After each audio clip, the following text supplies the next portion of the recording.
तो वो तो एक भारतीय परिप्रेक्ष्य में जब वो चीज देखते हैं तो एक बड़ा चेंज वो आया था। उसी में मैं एक बात फिर बताता हूं आपको कि 57 की क्रांति का एक कारण कहीं ना कहीं अंग्रेजों की राजाओं के प्रति गलत नीति को माना गया था।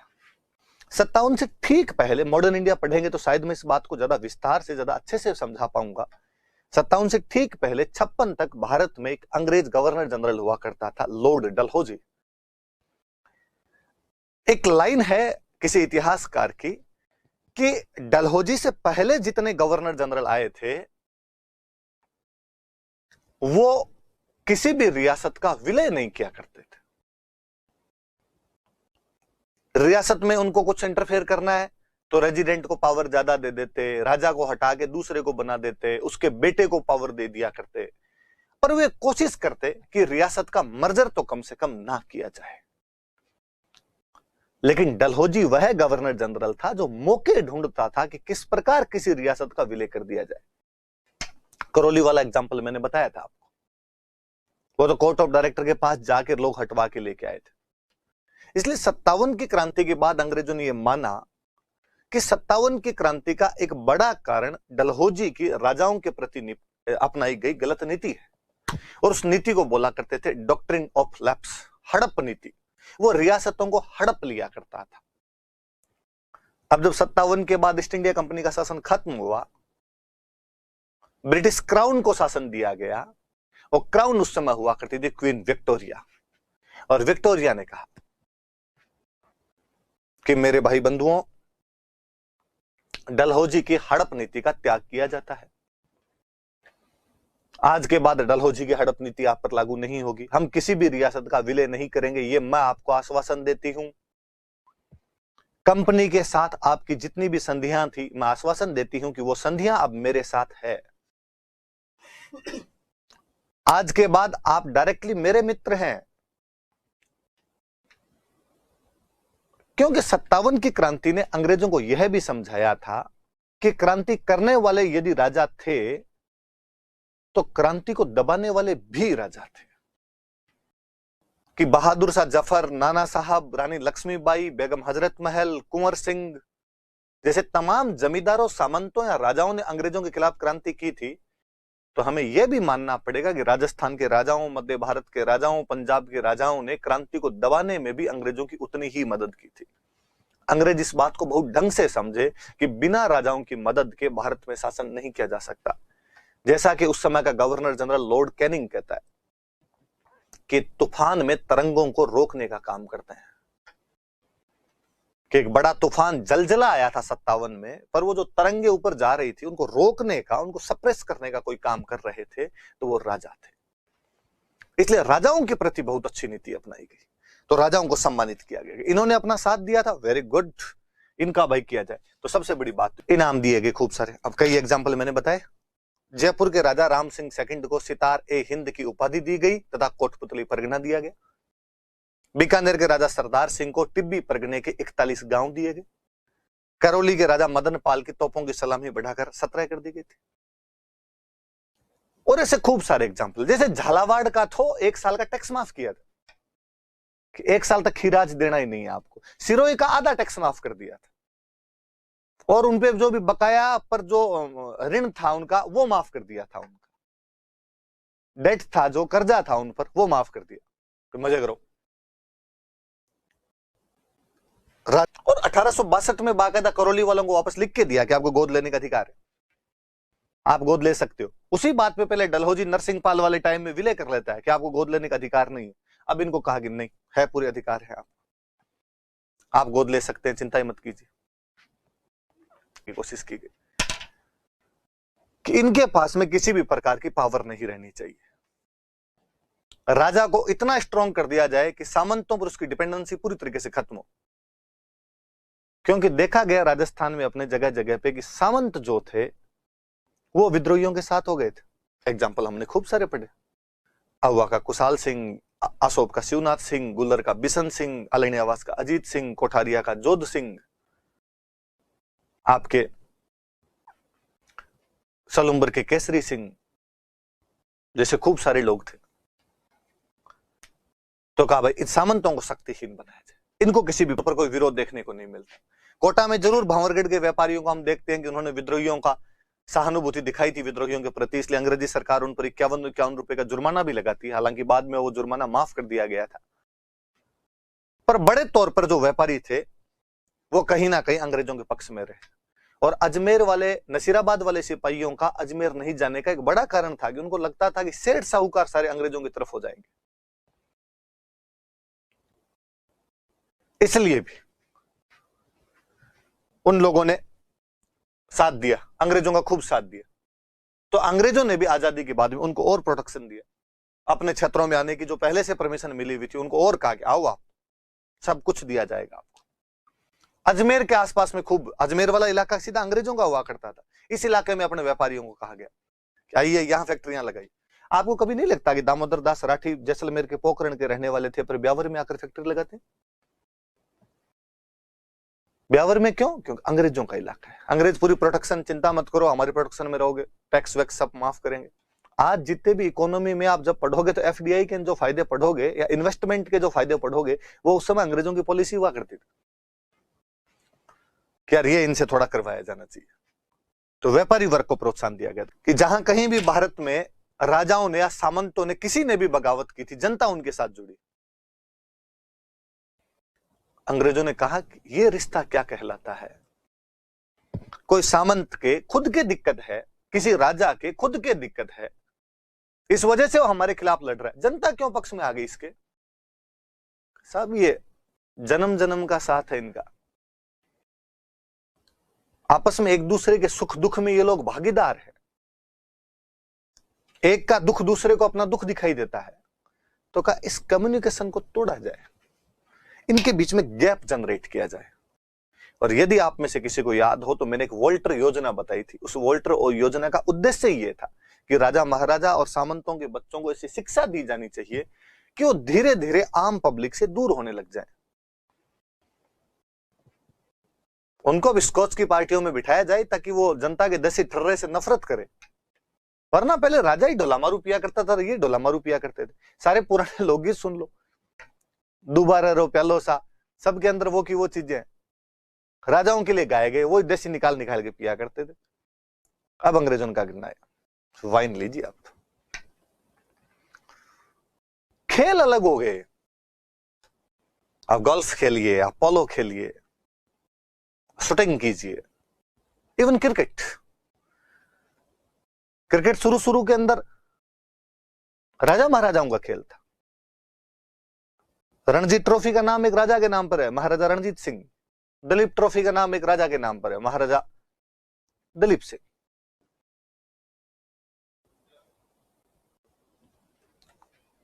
तो ये इनमें पटियाला के राजा थे, उनके वो क्रिकेट के बड़े यूं शानदार प्लेयर निकले। अपने कहते हैं सैफ अली खान के पापा शुरुआत वाले जीते देख लो आप, अपने राज सिंह डूंगरपुर। और आज भी पोलो शूटिंग इनको तो देख के लगता है कि यार ये अपने गेम नहीं, अपने में खुद में ये भाव आ जाता है, नहीं नहीं नहीं ये राजा महाराजाओं के गेम है। ऐसी योजनाएं लाई। अंग्रेजों को 57 की क्रांति दबाने में एक दिक्कत आई बड़ी, एक जगह से दूसरी जगह का ट्रांसपोर्टेशन इतना अच्छा नहीं था। 1853 में रेलवे आ गया था, वो भारत में रेलवे लाइन बिछा भी रहे थे, पर राजस्थान में चूंकि राजाओं का राज था इसलिए रेलवे इतनी जल्दी नहीं आ पाई थी। अब अंग्रेजों ने अपने राजाओं को और सबको मोटिवेट किया कि रेलवे लाओ, ताकि दोबारा ऐसी कोई कंडीशन आए तो एक जगह से दूसरी जगह पे आर्मी को भेजने में सहूलियत तो रहे। तो ट्रांसपोर्टेशन और कम्युनिकेशन दोनों के साधनों का 57 की क्रांति। 57 की जो क्रांति है, हालांकि हम वैसे तो कहते हैं कि 57 की क्रांति जो थी वो असफल रही, पर क्या नहीं लगता आपको कि असफलता भी सफलता की प्रथम सीढ़ी है? हम असफलता से भी सीखते हैं। और 57 की क्रांति के बाद में भले ही वो फेल हो गई हो, पर आगे का हमारा जो नेशनल मूवमेंट रहा उसमें 57 की क्रांति ने एक मोटिवेटर की भूमिका निभाई, एक प्रेरणा स्रोत का कार्य किया। हमें लगा कि यार थोड़ा सा बाल बाल बचे यार, थोड़ा सा जोर और लगाते शायद अंग्रेजों को भगा देते। ईस्ट इंडिया कंपनी का शासन तो खत्म कर ही दिया था, थोड़ा और होता तो यार पूरी तरीके से अंग्रेजों को यहां से निकालने में कामयाब हो जाते हैं। तो क्रांति प्रेरणा स्रोत का कार्य करती है। मैं जब मॉडर्न इंडिया पढ़ाऊंगा आपको तो मैं और पढ़ाऊंगा। आर.सी. मजूमदार एक बहुत अच्छे राइटर हैं, उनका बहुत अच्छा स्टेटमेंट है कि क्रांति हुई थी तब इतनी काम की नहीं थी जितनी होने के बाद काम की हो गई थी। एक स्टेटमेंट देते हैं कि जिंदा हाथी लाख का, मरा हाथी 1.25 लाख का। हाथी जिंदा होता है ना, क्योंकि पूरी जिंदगी में आपको 1 लाख रुपए कमा के दे सकता है, बोझा बोझा ढोलो और तो क्या कर सकते हो उसका। मरने के बाद खाली दांत बेच के आओगे तो 1.25 लाख के बिकेंगे। तो मरा हुआ हाथी ज्यादा काम का है। तो क्रांति हुई थी तब इतनी काम की नहीं थी जितनी क्रांति मरने के बाद काम की हो गई थी। उसके बाद हमेशा लोगों को वो याद आया कि जैसा 57 में किया था वैसा करना है। हर बार क्रांति लोगों को उस स्वतंत्रता संग्राम की याद दिलाती रही। और यही कारण है कि कुशाल सिंह चंपावत जैसे लोग लोकगीतों में गाए गए। लोगों ने वहां से प्रेरणाएं प्राप्त की। जुझे आओ वो मुल्का में ठावे ठाओ आओ वो जुझे आओ। आउआ झुंझा था, मुल्कों में सब जगह से अच्छा यदि कोई था तो आउआ था। कुशाल सिंह चंपावत, केसरी सिंह सलुंबर, जोत सिंह कोठारिया, इन पर तमाम लोकगीत रचे गए। लोगों ने इनको अच्छा बताया, आगे के लोगों को मोटिवेशन मिला इससे। और मैं इस बात को यहां से यदि जोड़ूं कि जब अंग्रेजी शिक्षा आई तो अंग्रेजी शिक्षा का प्रचार प्रसार इसके बाद और बढ़ा। 57 की क्रांति से पहले तो बहुत थोड़ा था, उसके बाद में और ये प्रचार प्रसार बढ़ा। अंग्रेजों को अपनी कल्चर का फैलाव करना था, क्योंकि यदि एजुकेशन के माध्यम से कल्चर फैलेगी तो व्यापार वाणिज्य को बढ़ावा मिलेगा। हमारी कल्चर आएगी तो ये लोग पैंट शर्ट पहनना शुरू करेंगे। पैंट शर्ट पहनेंगे तो कोई लिवरपूल और मैनचेस्टर की मील से मंगवानी पड़ेगी। जब तक धोती कुर्ते पहनते रहेंगे अपने वाले कपड़े नहीं पहनेंगे। तो अंग्रेजी शिक्षा का प्रचार प्रसार किया गया और कहा गया कि नौकरियों के लिए जरूरी है। नौकरी वाला जो वर्ग होता है वो एक मध्यम वर्ग होता है। तो अंग्रेजी शिक्षा की वजह से, इंग्लिश एजुकेशन की वजह से मिडिल क्लास का उदय हुआ, मध्यम वर्ग का उदय हुआ।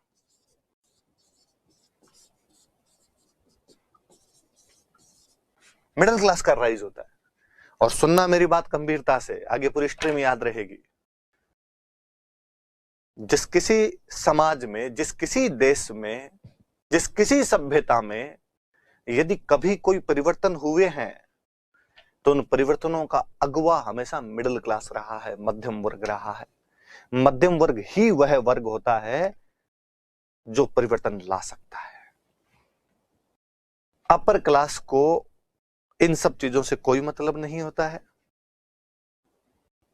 वो सत्ता के साथ हमेशा भागीदारी बना के रखता है, भले ही सत्ता कैसी भी रही हो। व्यापारी अंग्रेज थे तो देख लो अंग्रेजों को प्रोटेक्शन है। कांग्रेस आई तो कांग्रेस का प्रोटेक्शन था। आज लोग बीजेपी को इसी बात पर गालियां निकालते हैं कि व्यापारियों को प्रोटेक्शन देती है। मैं कहता हूं वापस पुनः कांग्रेस आ जाएगी, इससे भी ज्यादा प्रोटेक्शन देगी। सत्ता को धन की जरूरत, धन वालों को सत्ता की जरूरत, ये तो गठजोड़ रहेगा। लोअर क्लास को रात को खाना खा के सोते हैं, सुबह मिलेगा या नहीं मिलेगा इसकी चिंता रहती है। सुबह वाला मिल गया तो दिन में नहीं कमाई की तो शाम वाला नहीं मिलेगा, इसकी चिंता रहती है। तो मिडिल क्लास होता ना, वो खाना भरपेट खा लेता है, तो बाकी का दिन उसके पास ये सोचने के लिए होता है कि और क्या किया जाना चाहिए।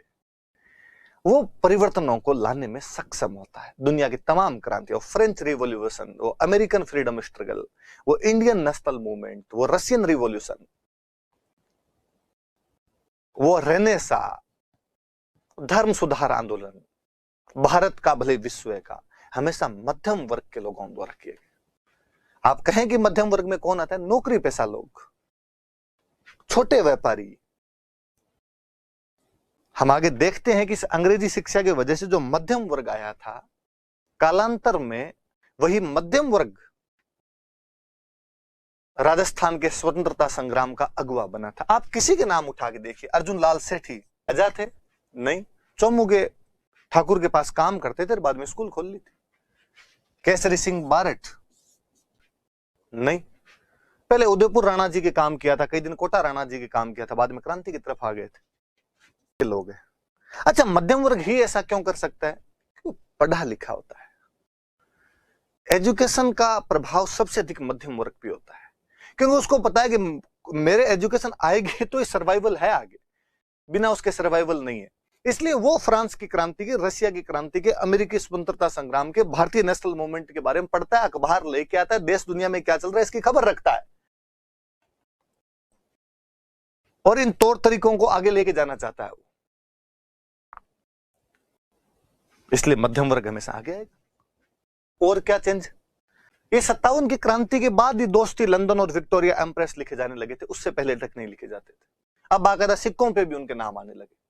हम आगे पढ़ेंगे मॉडर्न इंडिया में। 1877 में तो लॉर्ड लिटन ने विक्टोरिया के लिए दरबार लगा दिया था, और उस दरबार में कहा गया कि विक्टोरिया को कैसर ए हिंद की उपाधि दी जाए। कैसर का मतलब राजा, वो हिंद की महारानी है, और टिल इंडिपेंडेंस 1947 तक वो उपाधि उनके साथ रही थी।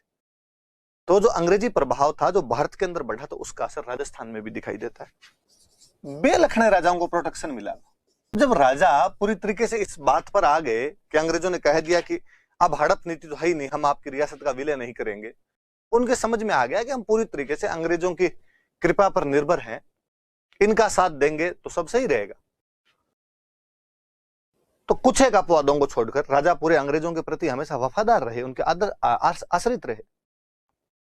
और जब उनके आश्रित रहे, जब उनके वफादार रहे, तो अंग्रेजों ने भी पूरा प्रोटेक्शन दिया। इस चक्कर में कई बेलखने राजाओं को भी प्रोटेक्शन मिला। इससे पहले ऐसा नहीं होता था। राजा यदि बेलखने हुआ करते थे तो सामंत विद्रोह कर दिया करते थे, वो हटा दिया करते थे। आस पड़ोस का कोई राजा आक्रमण करके हटा दिया करता था। और जब भी शासन अयोग्य होगा, जनता के शोषण में वृद्धि हुई। और जब अंग्रेजी शिक्षा की वजह से, अंग्रेजों के प्रोटेक्शन की वजह से जनता और राजा के बीच में गैप आया। पहले राजा अक्सर जनता के बीच जाता था, उनकी समस्याएं पूछता था। इवन अपने यहां पर इतना तक हुआ करता था कि अकाल पड़ जाता उस साल टैक्स नहीं लिया करते थे। इवन यदि किसी घर में बेटी का ब्याह हुआ करता था तो टैक्स में कमी दी जाती थी कि खर्चा हुआ है। मृत्यु भोज किसी साल होता था तो टैक्स में कमी दे दिया करते थे। अंग्रेजों के आने के बाद में ये चीजें खत्म हो गई। अंग्रेज कहते भाई हमें खिराज 1 तारीख को ला के देना आपको, तो राजा को लगता है इतने पैसे तो इनको देने ही पड़ेंगे। वो जनता कहता है निश्चित ये तो इतना देना ही पड़ेगा। अब चूंकि वो जनता के बीच में जाता ही नहीं है, तो उसे जनता की समस्याएं भी कम पता है, उतनी समस्याएं नहीं पता है। तो मूवमेंट्स, अगला टॉपिक हम पढ़ेंगे राजस्थान में किसान आंदोलन। हम पढ़ेंगे किसान आंदोलन के कारण क्या थे। तब याद रखना कि अंग्रेजों द्वारा अयोग्य राजाओं के संरक्षण के कारण जनता के शोषण में वृद्धि हुई। जनता में ज्यादातर किसान थे। राजाओं की लग्जरी बढ़ गई थी, इसलिए उन्होंने कर बढ़ा दिए थे। कर बढ़ाए तो किसानों पर बोझ पड़ा, किसानों पर बोझ पड़ा तो किसानों ने विद्रोह किया। आप नोटिस करके देखिए कि इतना लंबा राजतंत्र का शासन रहा है, कभी किसानों ने राजाओं के खिलाफ सीधे सीधे बगावत नहीं की। सिंगल एग्जाम्पल नहीं मिलता है कि किसान राजा के खिलाफ आए। अंग्रेजों के आने के बाद ऐसी कई जगह देखने को मिलता है।